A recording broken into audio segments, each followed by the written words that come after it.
All right. Well, good evening, everyone. In this webinar, Dr. Arun Kalava will explore the future of concierge pain medicine.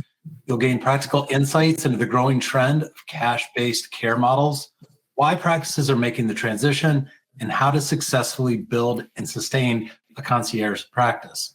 Dr. Kalava is double board certified in anesthesiology and pain therapy with fellowship training from Mayo Clinic. He serves as chairman of ASP-SP and holds faculty positions in multiple medical schools. Dr. Kalava is also the founder of Tampa Pain MD and Ultrasound Experts and an international educator in ultrasound-guided pain interventions. Dr. Kalava, take it away. Thank you, Nick. Thank you, Nick, for the introduction. Thank you, everyone who was joining us and will be joining soon, taking time off your evening schedule. This is a short presentation, I would say about 20 to 25 minutes. It's a very important one, as there seems to be a lot of demand in trying to know what to do, how it works out for you. My name is Arun Kalava, so I'll be starting the discussion here. These are the conflicts of interest to declare. This is a presentation by the American Society for Post-Surgical Pain. Today's agenda, we'll be talking about, data on concierge practices in the United States. We'll talk about reasons why you should transition if you are looking into transitioning, how to transition into a concierge pain practice, what are the upsides and downsides to such kind of a practice. I don't think I need to talk about this picture.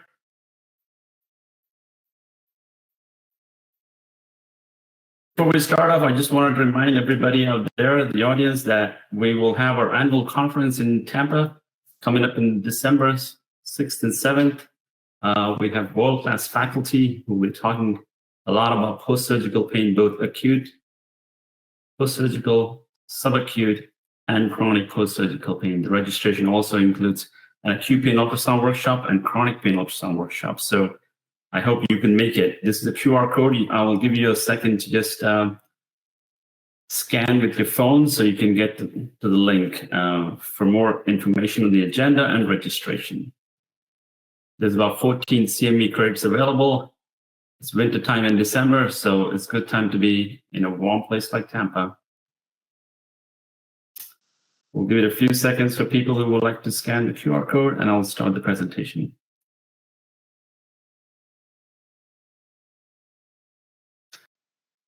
So let's dwell into the data. Data is key, correct? We have close to 1 million physicians in the United States.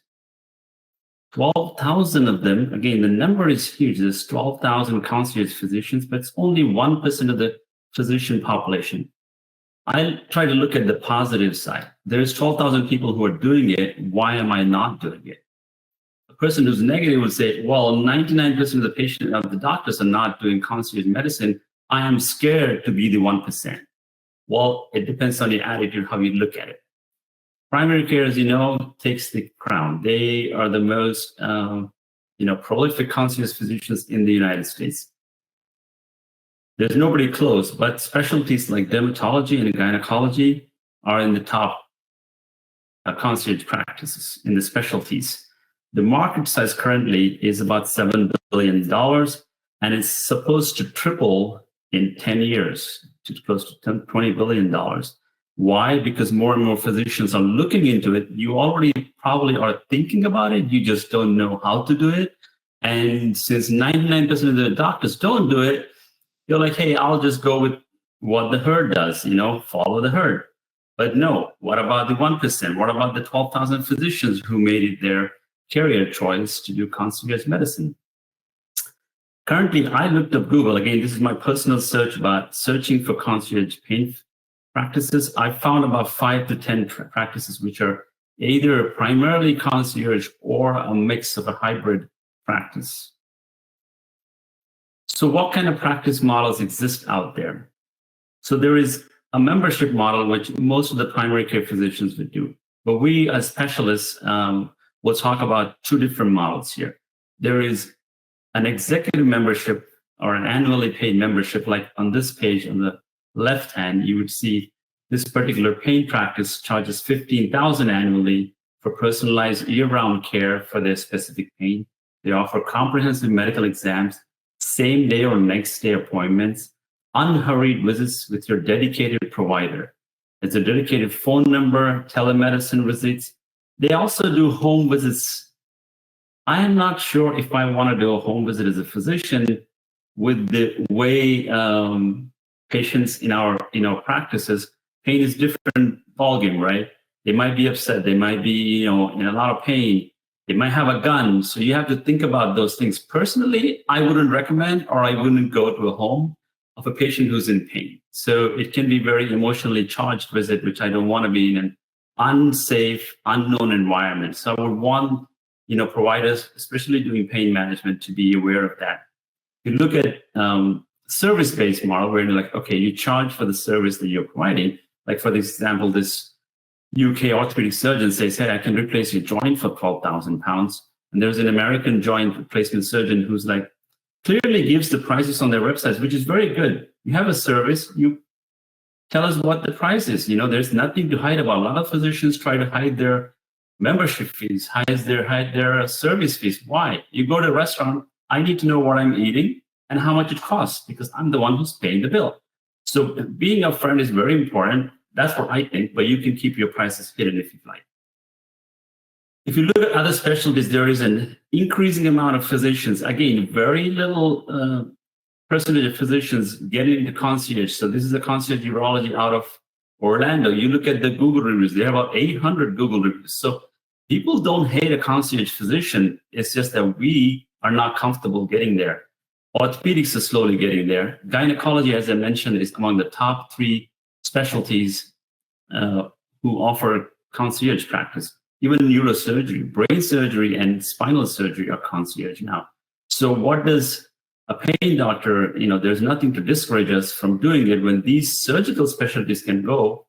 We don't do surgery daily. We do procedures, minimally invasive procedures. I wouldn't call our procedures surgical procedures. They might be obviously implants and stuff which need more than a few stitches, but it's not surgery per se. These are surgeons' surgical practices. If surgical practices can afford to be in concierge, why not a pain physician? Well, let's learn about myself. And I'm going to teach and say, okay, my story. So let me tell you about my story. Then you can see how it fits to yours. My practice, I'm a solo private practitioner. Been there for 6.5 years in private practice. 99% of my procedures are peripheral nerve pain issues. Primarily post-surgical and pelvic pain. And 99% I use ultrasound for my procedures. My practice is 99.9% opioid-free. Patients from all over the country and the state come to me because I offer them appointments which are within a week, procedures the same day. So they don't hesitate to pay or come drive hours or fly in a few hours because the closest physician is 6 weeks out or maybe 2 to 3 months out. If I'm able to offer them an appointment within a week and a procedure the same day, they would pull out their credit cards. So this is my landing page on the website. Literally says what I'm trying to preach. Concierge pain medicine. I detail the medical conditions we address, the treatments. Under About Us, we have the pricing listed. So why take a different path? As I talked about, 99% of the physicians are walking in this blue lane. I and about 12,000 physicians will say, I'm going to take the other path. The reason is insurances, as you already know, deny care. They delay care for your patients. Also, they underpay you or undercut you. It's a slap on our face. I don't like to take that. You have to take control of your practice. You have to be independent in your medical decisions and do the right thing for your patients. And if a third person who doesn't even exist in the room is making a decision, that is not fair for you. That's not fair to your patients either. My journey, well, I did a regional anesthesia and acute pain fellowship actually 10 years ago. I never wanted to do a chronic pain fellowship which focuses on spine primarily, and never had interest and still do not have any interest in doing so. though there is 30% of fellowships unfilled at this point for chronic pain. I don't say you should not. If that's what your interest is, you should. But I'm just saying that if me as a non-spine pain physician can have a thriving practice doing what I do in concierge, the bread and butter spine cases, which are out there for all these pain doctors, they should be able to pull it off even much easier. So I started being an anesthesiologist, a level 1 trauma for 3 years, got burnt out literally. So I said, I'm going to go to the ambulatory surgery center. Then I was doing 1 nerve block a month. So it was too many nerve blocks in the first job, none in the second, pretty much. So I found out that, hey, somebody is asking me to do or not to do what I'm good at, and I don't want to give them that power. Let me take the power back to myself and start my private practice. So 6 years ago, 6.5, I started my practice. To start your practice, as you know, you have to get contracts with different insurances. I'm talking about the major ones here. So I'm in Florida, went to Blue Cross. They said networks are full. They do not want me to be an in-network physician, okay? United Healthcare says the same thing. So these are the 2 biggest players in the state of Florida. So I cannot be in-network. So there goes my practice. I'm like, wow, I can't even start a practice. Guess what? Somebody's controlling it. TRICARE, again, a bigger player, says networks are full. Aetna gives me 70% of Medicare rate. Cigna gives me 75% and Humana 80%. I said, you know what? I'll get in these contracts because I want to get my practice started. There's nobody to guide me. I'm in a different space where I'm like, I'm going to do non-spine pain, focus on not all peripheral stuff, use ultrasound only. That was my motivation to do what I wanted to do. But these were the contracts I got. For 3-4 years, I'm literally surviving, not thriving with the practice. And 2023 comes in, the two of the 3 insurances I'm in stop paying for follow-up visits when I do a procedure the same day. And they start saying the use of ultrasound is experimental. And they said, well, any peripheral nerve blocks, occipital nerve blocks, epidendal nerve blocks are experimental now. Things that we know are appropriate treatment options for these patients are now experimental because their physicians or their policy or their judgment says it is, which we all know we disagree, and it's a false pretense. So it was getting bad. Then I sat down and said, okay, I want to take the leap of faith and start a concierge pain practice. And I looked around and there is nobody. So it's scary a year ago. How do I make that decision? Then you have to sit down and say, okay, let's make a list. Food. Well, I go to Publix, which is a supermarket here in Florida. Nothing is free. You might be hungry. Food is essential to live, but sorry, it's not. It's not free. Housing. I need a house to live. Oh, guess what? It's not free. Electricity. Oh, I cut off your electricity if you don't pay the electric bill.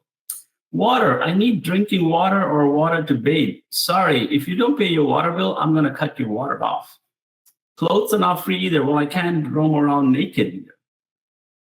Well, I don't have to justify why healthcare has to be, free for you. I have a reason to charge for the services. I trained, you as well trained for so long, and you have a right to charge for the services because it's a service that you're providing. Just like the guy at the Publix, the housing authorities, electricity, they are providing a service which is essential, which is required to live on a day-to-day basis, but it's not free. Same thing.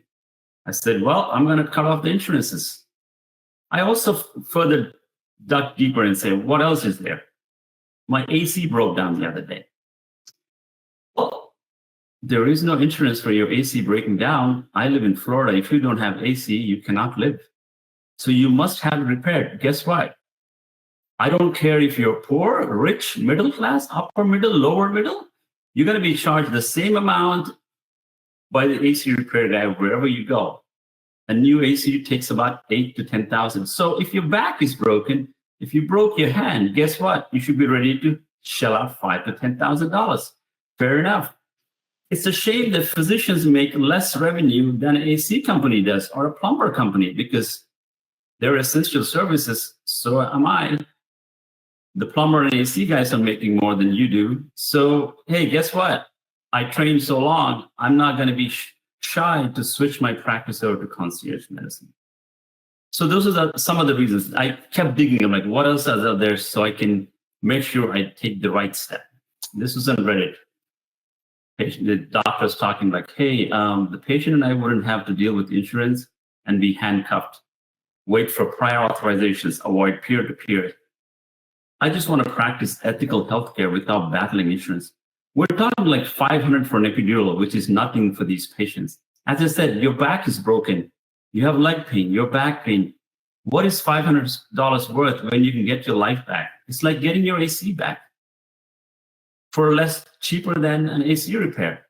And I see this LinkedIn post where like 1 in 6 physicians have contemplated suicide at some point, which is a shame. And guess what? Most of the times the pressure of the insurances, pressures of, the society saying, oh, you're high earners, you have a high cost of living. How are you going to make money when the insurance is so stifling you?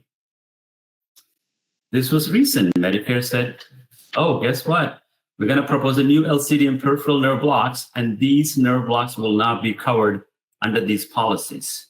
Occipital nerve blocks, stellar ganglion, trigeminal, suprascapular, thoracic, genicular, pudendal nerve block, posterior tibial, ulnar nerve blocks, any other peripheral nerve blocks. Guess what my practice does? All peripheral stuff. So I look at this, and there's 2 ways of interpreting it. One is a positive, one is a negative way. So all the societies, the pain societies, I saw them on LinkedIn, said, we're going to send letters to the Medicare, to the government, making sure all these things should be covered and should not be taken out. I, on the other hand, thought the other way. Wow, I can see the Medicare patient. I will tell them this particular nerve block is not covered. Please pay me my self-pay rate. And most of them will be happy to pay, because what else are they going to do? I'm not going to fight with this behemoth. I will make sure whoever my patient is, take care of them, tell them, listen, it's not my fault. Though these are scientifically proven procedures we've been doing for decades, if not, more. And suddenly they change their policy because some, I think I should say, stupid physician decided that these are not something they should cover. So the positive outlook is, hey, you don't cover? Good for me, because I can ask the patient to pay for it because their insurance does not. And you can legally ask to pay because these procedures are not covered. So cryoneurolysis is not covered. We talk about that as well. And even worse, Medicare will start doing prior authorizations as of 2026. So guess what? If anybody in the audience is from Arizona, New Jersey, Ohio, Oklahoma, Texas, and Washington, you're going to be starting to send prior authorization requests to Medicare, especially for your epidural steroids and nerve stimulators. So it's getting from bad to worse. And what you can do is stand your ground. The only way to stand your ground is say, I am an important part of this community. I'm a physician who provides superb, excellent care, and I deserve the respect and the fees I'm due. I was reading a lot of stuff at that point, and Amelia Earhart comes in. She's the first woman who flies solo across the Atlantic Ocean. Again, nobody did that before, but she decided she's going to do it, and she did. The most difficult thing is the decision to act. It took me so many things to think about before I decided I'm going to go concierge. It's a huge decision for you in your profession, in your practice, in your career, to act a certain way. Once you decide, it's the tenacity that's going to keep you going. So remember that. And also I was listening to Les Brown. He was a nice guy, very motivational speaker. And he said, to be successful, you must be willing to do the things today others won't, in order to have things tomorrow others won't have. So you should be willing to take that leap of faith and move forwards. Talking about social media, once I decided I'm going to go concierge, I have to give a notice to my patients. So I put this note on my front desk area, reception area. This was a year ago, as you can see. There was a typo. I didn't even type it right. That it, my friends, I'm cutting all commercial insurances. will continue with Medicare as there are no prior authorizations and denials. Autonomy, stop bitching. So there's hundreds of posts in LinkedIn bitching about insurance denials every day, but nobody does anything. So guess what happens in a couple of days? 153,000 impressions. It was so important to so many physicians. It struck a chord, that's what everybody's feeling, the pinch. And I wasn't wrong. And that gave me more, positive fuel and energy, just like, okay, I'm going to keep going at this point because it looks like this is a huge problem and I don't want to continue to stay here and suffer. So September, exactly about just over a year ago, we canceled all commercial contracts. We kept Medicare only for the time being and said no to all advantage, disadvantage plans. We accept cash, credit, no Bitcoin yet. To date, so what's happening? So it's important to know what is happening in the practice, right? You'd be surprised how many patients will stay with you and pay you for your services. There's 20, 30 patients, 12% of the patients will leave. I understand everybody's financial situation is different. And for me, I can't control their financial situation. I can only try to control what I can in providing better service, the best possible treatments available out there, which are evidence-based. So our patient volumes went down by 10 to 20%. And they stay like that for the last year or so. And if you look at the upside, the revenue goes up 30 to 40%. Now, I have more time to spend with the patients. I am not concerned about denials. I'm not concerned about pre-authorizations. I don't have that much staff. The other downside also I see is once or twice in a couple of months, I will have 2 patients on the list. It might sound very scary, but that's just how it is. You have to accept the fact that you as a physician, as a single physician, cannot help the entire world. There is a finite number of patients you can help in your career or in a day-to-day basis. So don't expect yourselves to be a superhero or try to solve the problems of the entire world. Try to solve the problems of the few patients you have in the best possible way. And I know you are better than what you think you are. It's just that some days you'll have 2 patients. Well, take a break, go on a bicycle ride, spend more time with your family, or catch up on your office work, which is fine. One day of not seeing too many patients is not a big deal. It balances out. As you can see, the revenues goes up, the patient volume go down. The transformation, right? You're scared. Oh, what's going to happen? Will my patients dislike me? Oh, will my referring physicians cuss me out and will shun me from and avoid sending patients to me or referrals to me? Not so much. And 9 months ago, I started getting patients about 1 to 3 every week, wherein they would come and tell me, Doc, ChatGPT asked me to go to you. I said, okay, thank you, ChatGPT, for letting me get some business.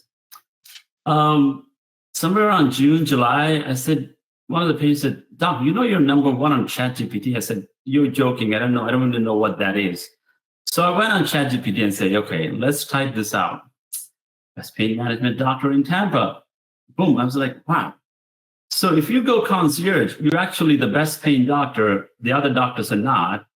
How is that possible? I'm not sure. You all know I'm not the best out there. There's probably better doctors than I am. For sure, there's always somebody better than yourselves and myself out there. I'm not there to prove I'm good or bad. It's what ChatGPT, which is the most trusted AI platform right now, telling these patients where to go, why to go there. And they generated this thing. I said, hey, generate me a post. The ChatGPT literally generates this thing for me.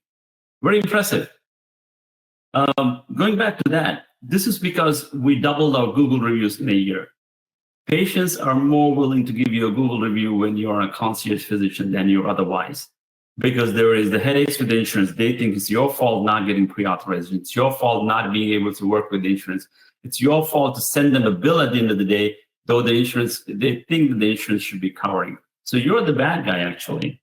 Here, I turned out to be a good guy because I charge for my services. I take really good care of them. They're happy with the services. They go back and give Google reviews. ChatGPT scours the web and says, hey, I'm on top. I said, I will take it. I did not pay for this, but I will take it. Guess what happens to the community physicians who refer me? I said, hey, guys, can you vote for me for the top doc? They're like, sure, doc, you're pretty good. I'll vote for you. And you're listed on the top docs the same year. So I'm like, things are actually changing for the good. Interesting. So how to transition, right? It's slow, methodical. We all know every practice is different, just like our families. Every family unit is different, unique in its own way. Same applies to your private practice or a group practice. It's totally different. Every practice is different. So I totally get that. So you have to consider your practice, your location, your demographics when you're doing these. I would drop insurances that underpay and deny coverage first. Keep Medicaid as long as you can. So you have the patients come in with no headaches. You can see them the same day, do the procedure the same day, and not delay. There's no need for a pre-authorization person, so you can let them go. Less patients mean less staff. I don't need 2 medical assistants. I can do with 1 medical assistant. So I'm saving 40,000 here. That's 80,000 saved already. So what works for me? If you look at my interests, it's post-surgical pain.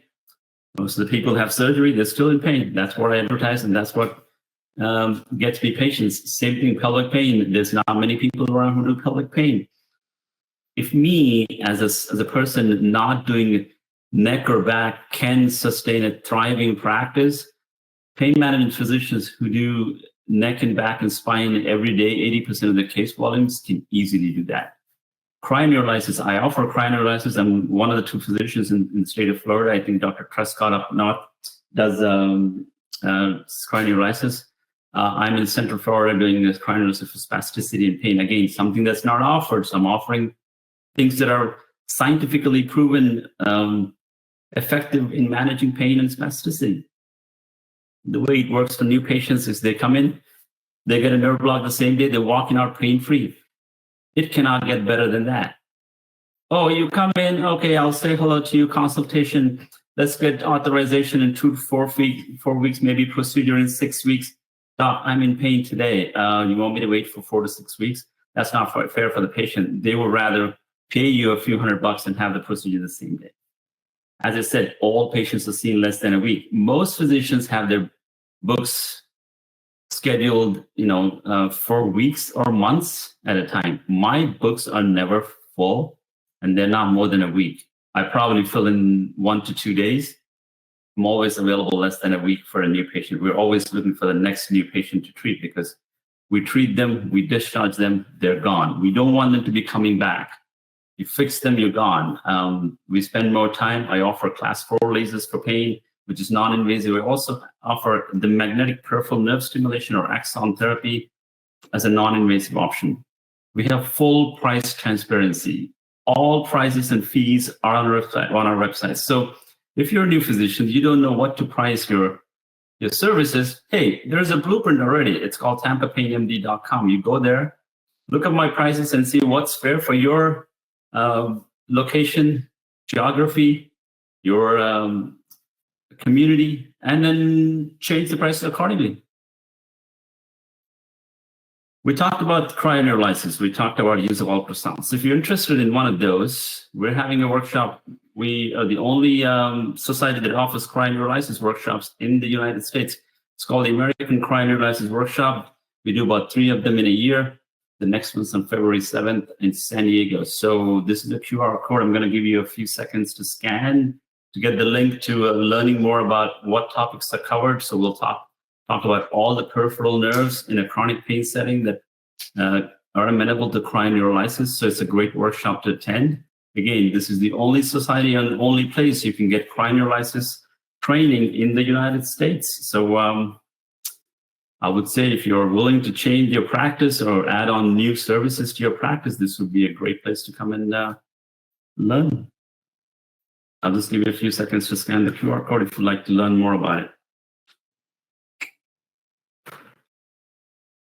What might work for you? Orthobiologics, I do the orthobiologics, but it's only about 0.5 to 1% of my practice.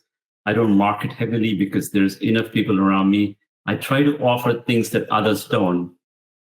So I maintain a practice autonomy, and the patients not hesitate to come to me.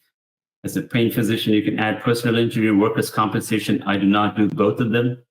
I just don't want to be involved with lawyers or the legal system, and I just don't see myself doing that. You can add magnetic peripheral nerve stimulation, class 4 lasers. I've seen a few physicians in pain that are starting their own longevity medicine, either along with their practice lines or maybe separately in a separate practice setting where they will do hormone replacement. Like, as you already know, patients in opioids will have low testosterone, so testosterone replacements and other hormone replacement. Weight loss, which is important for patients in pain, that they will lose weight and get better. So that's something you might want to include in your practice as well. I do not have any longevity medicine in my practice.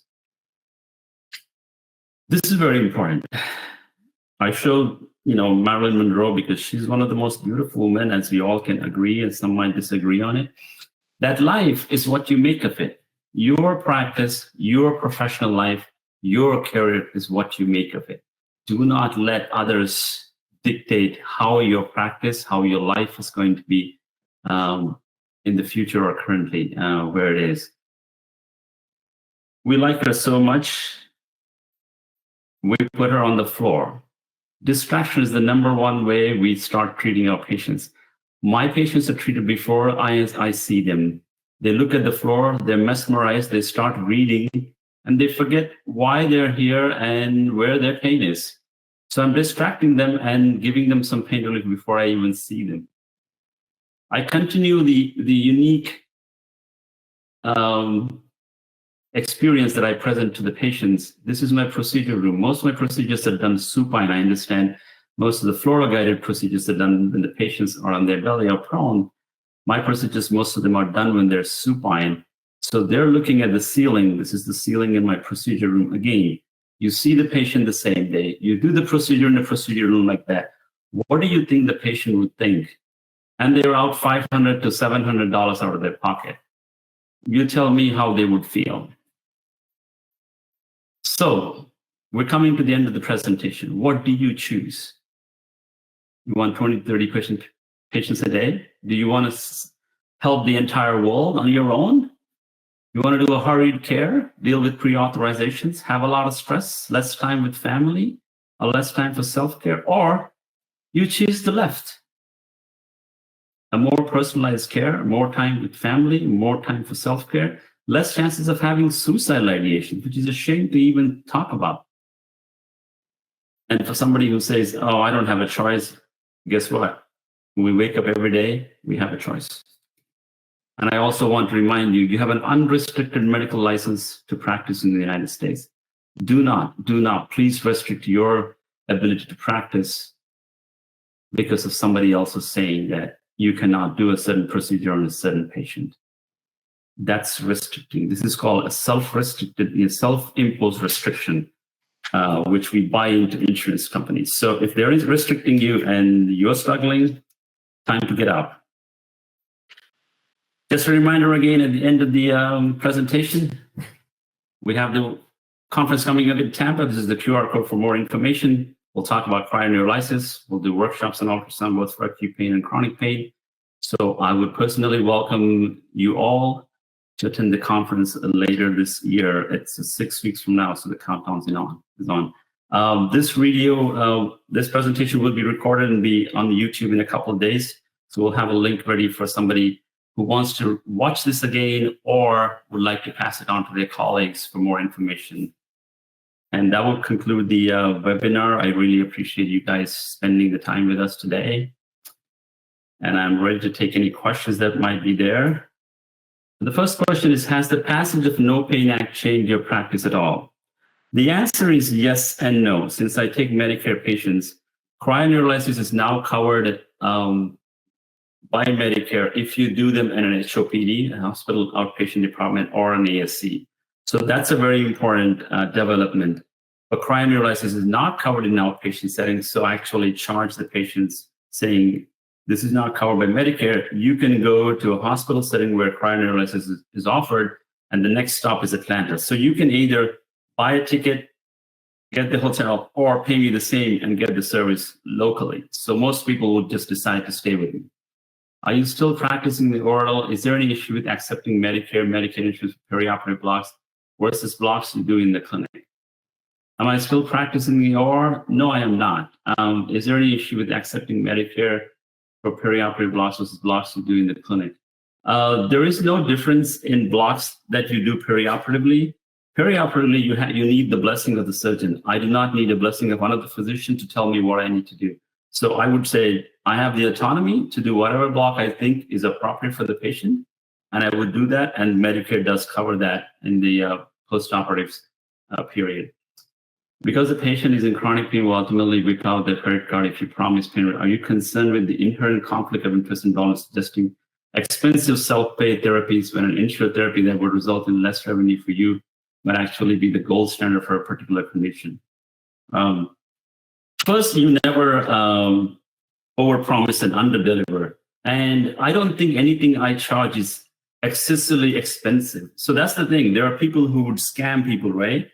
So there's price transparency for a reason. This is the price. This is what it takes to run a business. Why is the coffee $6 when the milk is only 10 cents to get into the cup and the coffee is 25 cents? Because there is overhead in running the business. The $400 I charge for a consultation doesn't go into my pocket completely. I have to account for 50% of the overhead. So what you should charge should be in line with what you think is appropriate. You should know what your time is worth. You should know what your skill is worth. The insurance company should not dictate what your procedure costs. No, you dictate what your procedure costs. What is your time worth? The insurance should not say that, hey, your time is worth $100. No, I disagree. That's not what I'm worth. So that would be my answer for that. That's about it. Anybody else? All right. We're looking good, Nick. Yeah, we'll have this on YouTube in a couple of days, and I thought this was really fascinating. And just to make it clear to everybody that if you register for the conference, both of the workshops are included with the registration, so it's not an additional add-on. Wonderful. But that's all I've got. Thank you, everybody, for joining. Take care. Good night.